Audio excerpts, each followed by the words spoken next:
Welcome to the Three Martini Lunch. Grab a stool next to Greg Corombos of Radio America and Jim Garrity of National Review. Three Martinis coming up. So glad you're with us for the Tuesday edition of the Three Martini Lunch. Jim Garrity is away, and here in his place today is the undisputed king of stuff, Jon Gabriel. He is a columnist with the Arizona Republic and with Discourse Magazine with the Mercatus Center. He is also the author of the fantastic World War II Pacific Theater submarine novel, Sink the Rising Sun. And Jon, it's always great to have you with us. Oh, great to be here and working on the second in the series. So. Oh, well, that's a scoop right there. No spoilers, but it goes pretty well for the Americans in World War II. So. Well, just like it did on Saturday night in Iran. So we've got plenty to talk about with relation to that. The quote-unquote response from Iran yesterday at our base in Qatar. Trump not happy with either Iran or Israel as a result of the ceasefire that both of them technically violated minutes after it was supposed to take effect. And then we're also going to take a look at some more border/immigration issues. And Jon, living in a border state, keenly watching those. We've got a Democratic member of Congress accusing ICE of human trafficking, and we'll get his response to that, as well as a real explanation of what human trafficking involves. And so a lot to talk about today, but first let's talk about your health and specifically your aging. Hopefully you're aging gracefully and slowly, but have you started noticing signs like poor sleep, low energy, or stiff joints?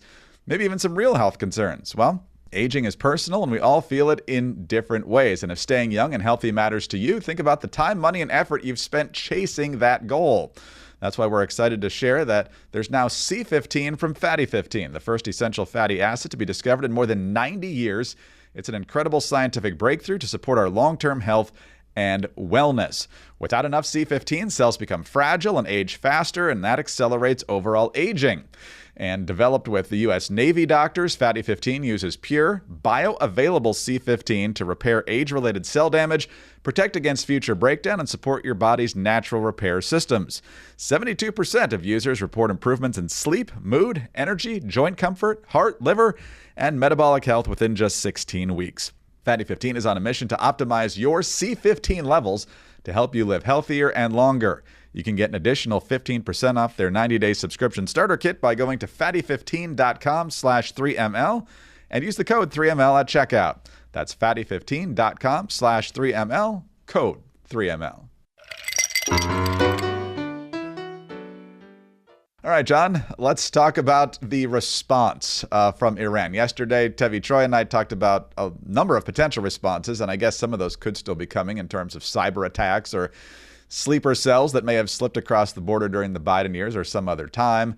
But one of the ones we thought was probably most likely was perhaps taking aim at U.S. forces in the Middle East, and that's sort of what Iran did yesterday. They told the Americans it was coming. They told the Qataris it was coming. Trump tweeting about this, I guess on Truth Social, officially yesterday, saying, Iran has officially responded to our obliteration of their nuclear facilities with a very weak response, which we expected and have very effectively countered. There have been 14 missiles fired, 13 were knocked down, one was set free because it was headed in a non-threatening direction. I am pleased to report that no Americans were harmed and hardly any damage was done. Most importantly, they've gotten it all out of their system, quote unquote, and there will hopefully be no further hate. I want to thank Iran for giving us early notice, which made it possible for no lives to be lost and nobody to be injured. Perhaps Iran can now proceed to peace and harmony in the region, and I will enthusiastically encourage Israel to do the same. Thank you for your attention to this matter.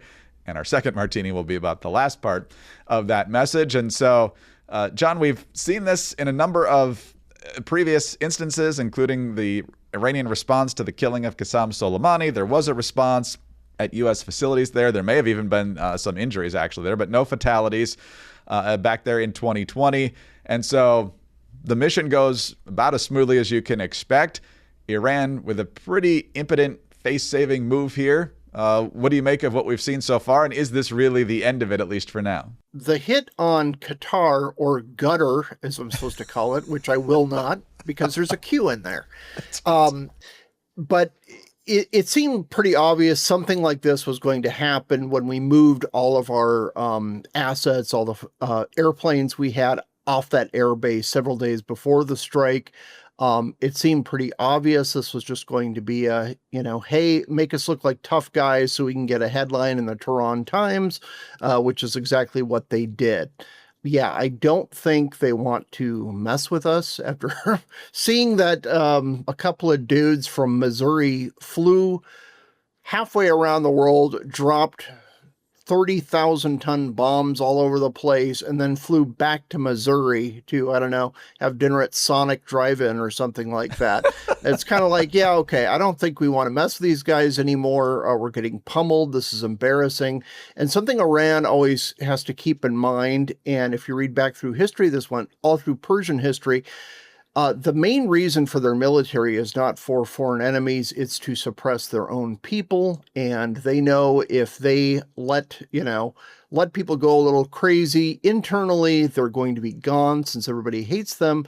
So, yeah, I'm glad they did this face-saving thing. It seems pretty obvious. And this is just kind of a straightforward Trump doctrine kind of thing. It was kind of strange to see some of the fringier voices in MAGA land try to take Trump on in these things. This is what he does with Soleimani. This is exactly what he did. And every time you drop a bomb, it doesn't mean World War III. You need to be a little better read in history to understand that's not how any of this works. Right. Now, Iranian state media, of course, is complete propaganda at this point. There were some clips floating around social media the last couple of days about how they've killed hundreds or even thousands of people in Israel. Unfortunately, there have been some, but they're, of course, trumpeting this just pure falsehood as far as what they've accomplished in their military campaign.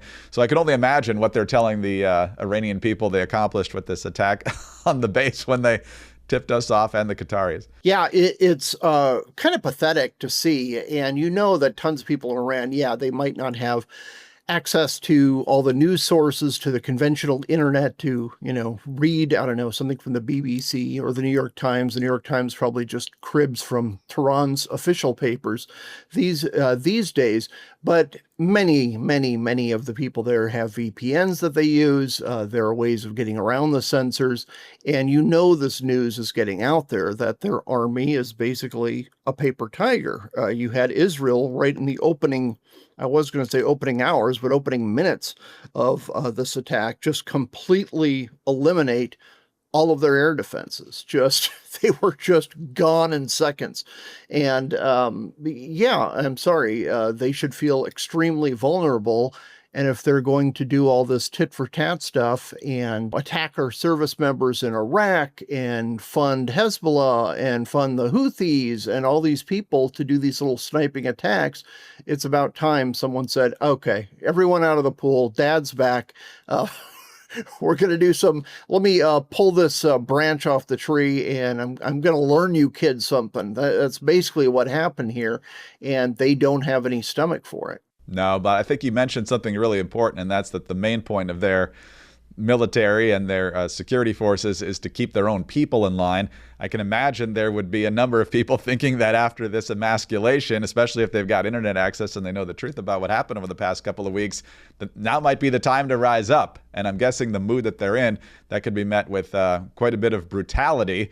What's your guess on that? And what would our role be in that situation? We would want them to kind of do their own, forcing out of the theocracy here, but at the same time, we can't really have fingerprints on it. So do we just sit back and watch, or do we actually help them? Yeah, I don't see any way that helping them would help them ultimately, meaning that they have a long history of being resentful, and understandably in many cases, to America and before us, the Brits, for, taking their oil through contracts and through kind of seizing lands here and there.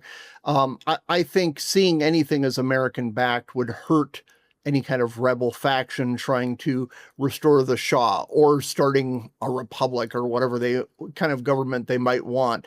So I say some diplomatically encouraging words at the UN, and that's it. And no one in America, despite Trump supporters and even some Democrats are seeing come out saying, hey, this is a good thing. This was the right thing. Nobody is interested in, hey, let's try to occupy or let's try to switch the regime through force. If the Iranian people want to change their government, which I think is highly advised, they should do it. It is not our job, and no one in America has a stomach. Outside of Lindsey Graham, no one in America has the stomach to try to pull in Iraq or Afghanistan. Lindsey Graham is always ready for regime change. Always. Last point, and I'm sure you've made it several times to others over the past couple of days. Yes, the B-2 pilots, incredible with their 37-hour missions, precision bombings, refueled in flight. But let's not forget those Navy guys firing the Tomahawks. As a Navy vet, I'm sure you're proud. It's the silent service. I have read reports that submarines were involved. And yeah, don't mess with submarines, folks. They're awesome. So yeah, it's always good to see. And that's kind of the main thing they've been used for the past couple decades, since nobody really has a submarine force to trail anymore back in the good old Cold War, Red October kind of days. But yeah, they're kind of a perfect platform for firing these Tomahawks because they can slip in and slip out. And you know, our enemies have no hope of tracking them. We even saw that, you know, going back to the 80s, they just don't know how to find our subs, which is kind of the purpose of a sub. One final coda here. You mentioned it, that there was more talk about dissension among the MAGA ranks than actually in the MAGA ranks. Free Beacon, with the story in a poll that they conducted along with Gray House Polling, showed that 76% of Trump voters strongly supported the attacks on Iran, compared with 14% who somewhat support them, which means 90% supported them to some extent. 84% of respondents agreed that the strikes were limited military actions and not war. So, yes, there were some voices certainly that were out there, but in general, once he did it, I think a lot of them came back into the fold as well. And I think that's pretty obvious. That's where the sentiment of the country is. They're just like, hey, don't mess with us. You know, yeah, we can throw a few missiles and we're done. And why so many commentators, usually of the fringier variety, were so opposed to this and just kind of ninnies about it, you know, just like pulling their dress over their heads and running around and screeching. It's just like, what is wrong with you people? Have you read any history? Do you know how any of this works?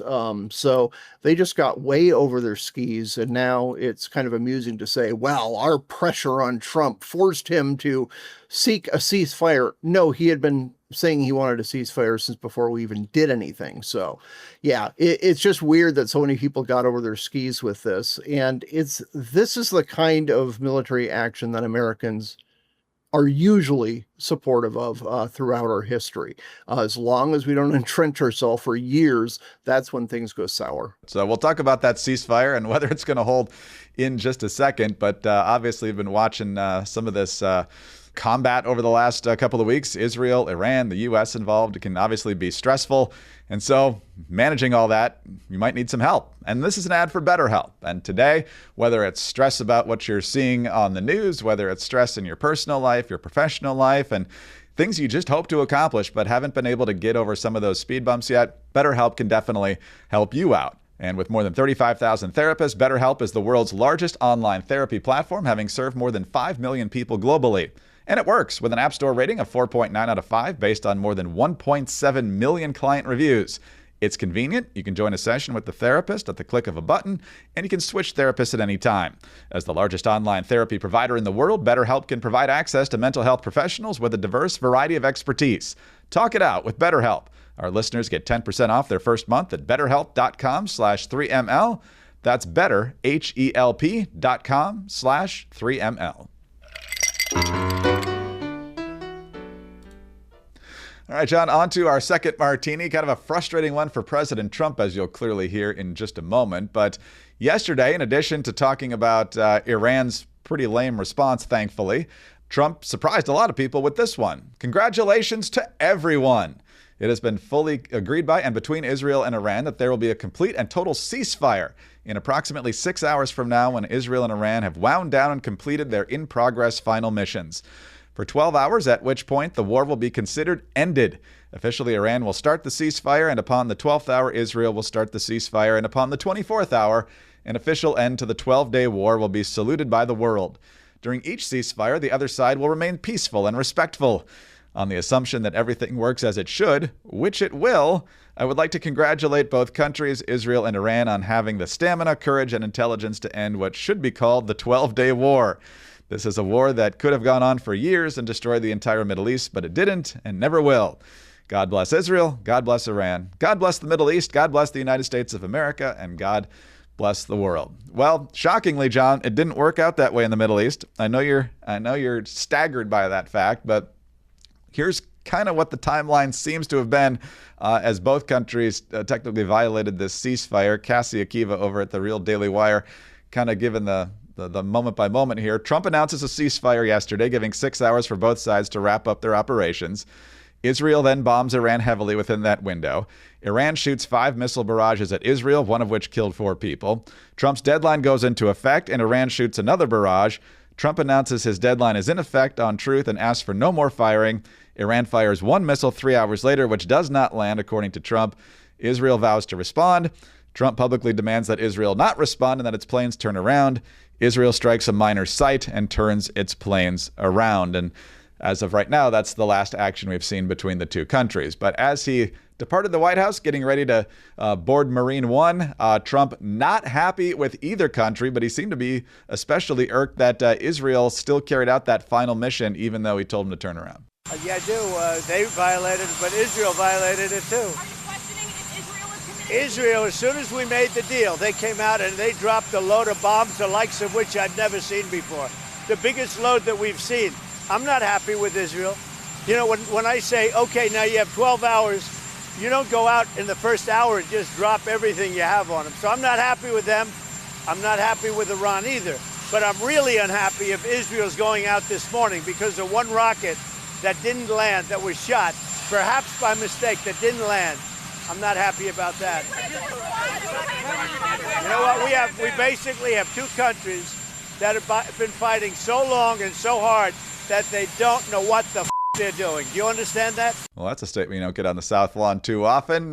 Jon, what do you make of the events since the ceasefire supposedly went into effect and the president's reaction here? Yeah, my dad, God rest his soul, has been resurrected, and his name is Donald Trump. This is like the American dad / grandpa kind of reaction to it. I remember when the mullahs first took over in Iran. Yes, I am that old. And being a kid and watching news about the hostages, and every time they would show all these Iranians running around shouting and screaming at the cameras, always had a parade, always had a demonstration going.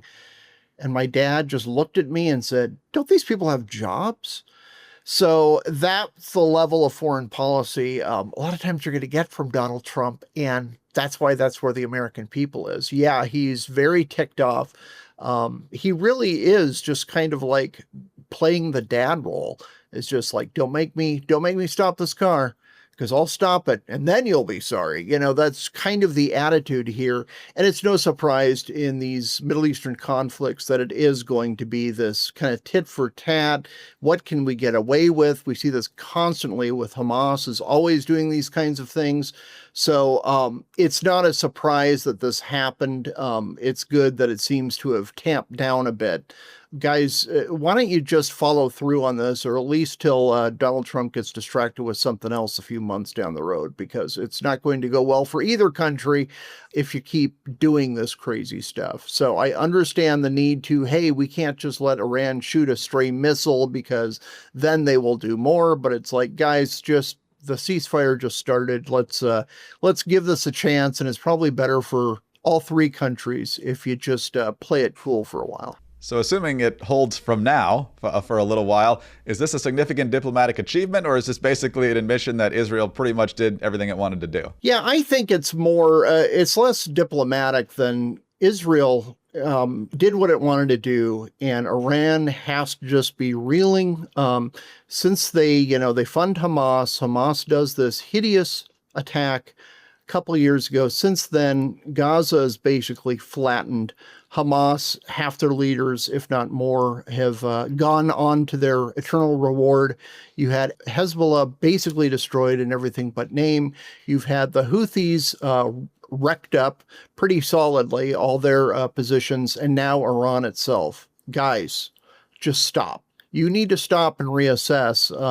And if not step down, that would be best. But I think Iran just has to be reeling and saying, what the heck happened with our huge global influence network, our multi-decade attempt to eradicate Israel with all these proxies?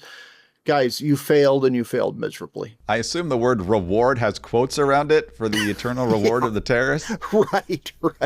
I'm being very generous. Yes, I would say so.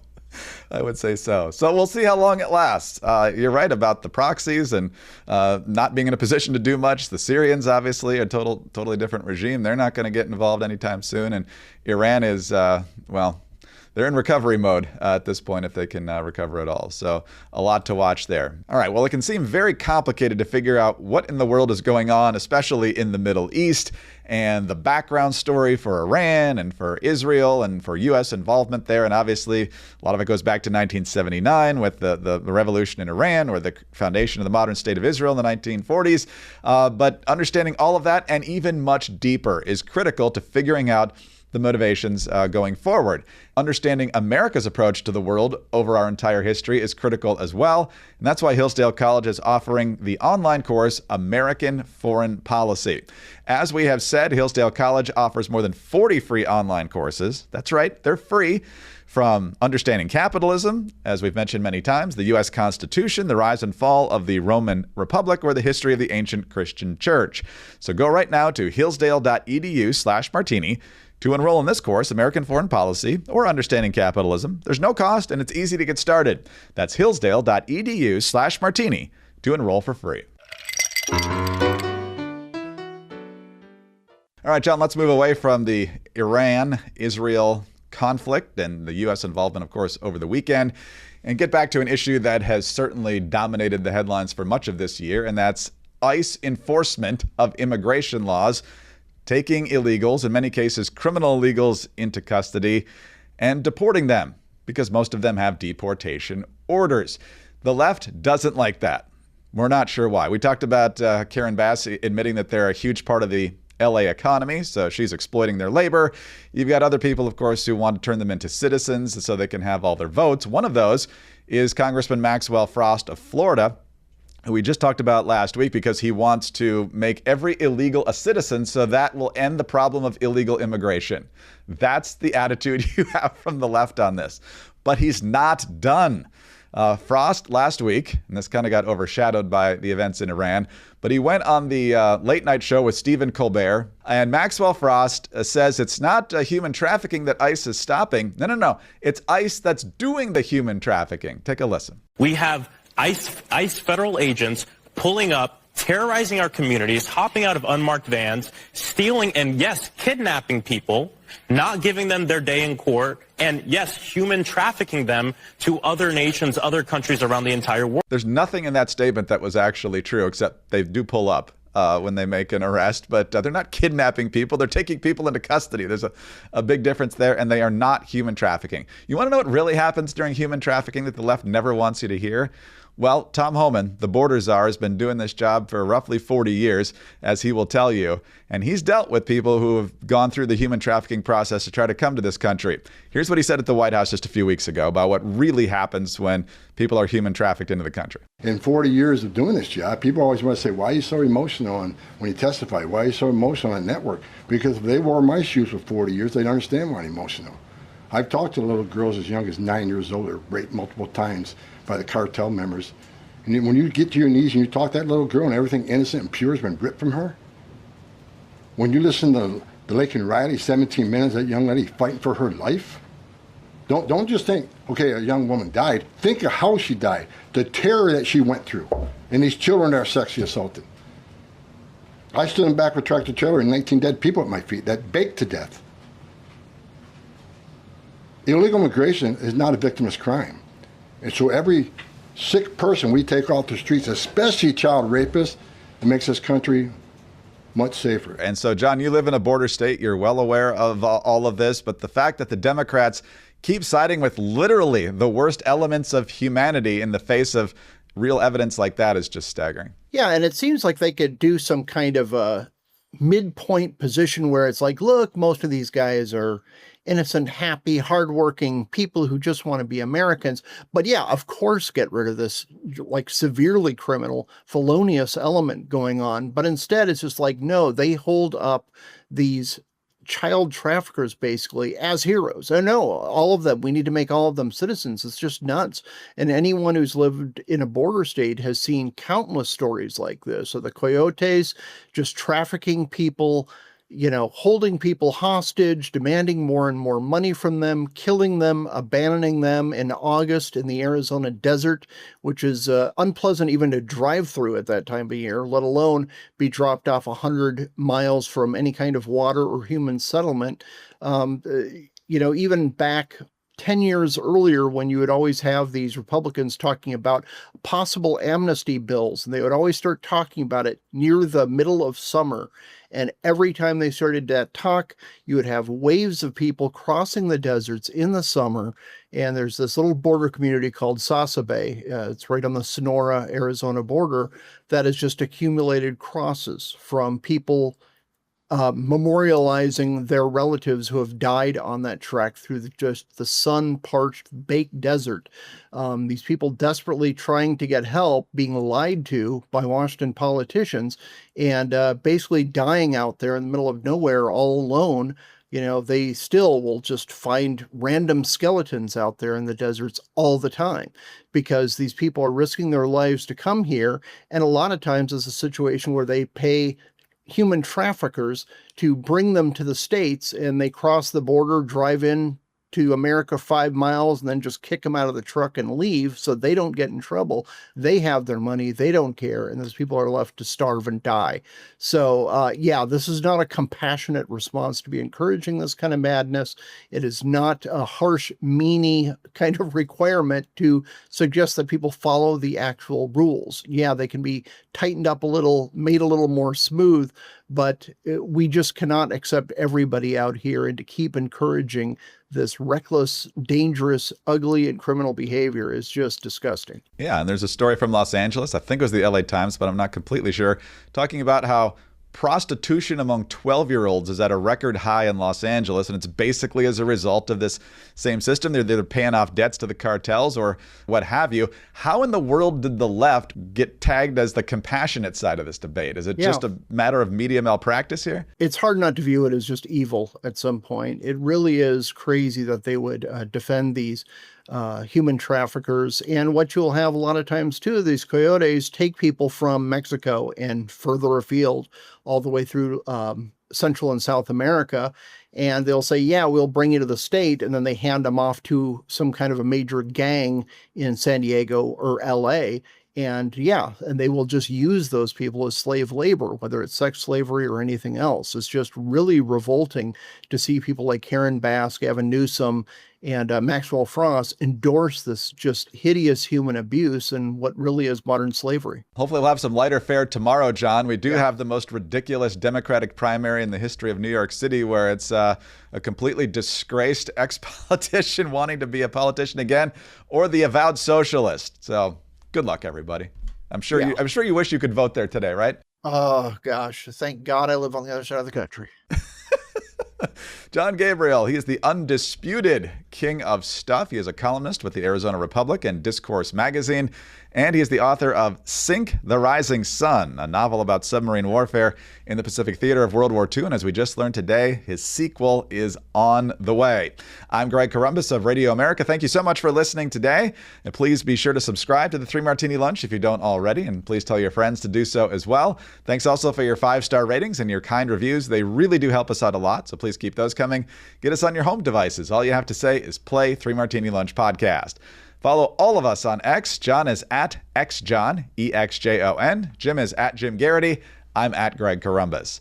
Have a great Tuesday, and please join us again Wednesday for the next 3 Martini Lunch. and Discourse Magazine through the Mercatus Center. He's also the author of Sink the Rising Sun. And as you just heard earlier, there is a sequel on the way. I'm Greg Corumbus of Radio America. Thanks for being with us today. And we appreciate you listening. Please subscribe to the 3 Martini Lunch podcast if you don't already, and tell your friends about us as well. Thanks for your 5-star ratings and your kind reviews. They really do help us out a lot, so please keep those coming. Get us on your home devices. All you have to say is play 3 Martini Lunch podcast. Follow all of us on X. Jon is at XJon, EXJON. Jim is at Jim Garrity. I'm at Greg Corumbus. Have a great Tuesday, and please join us again Wednesday for the next 3 Martini Lunch.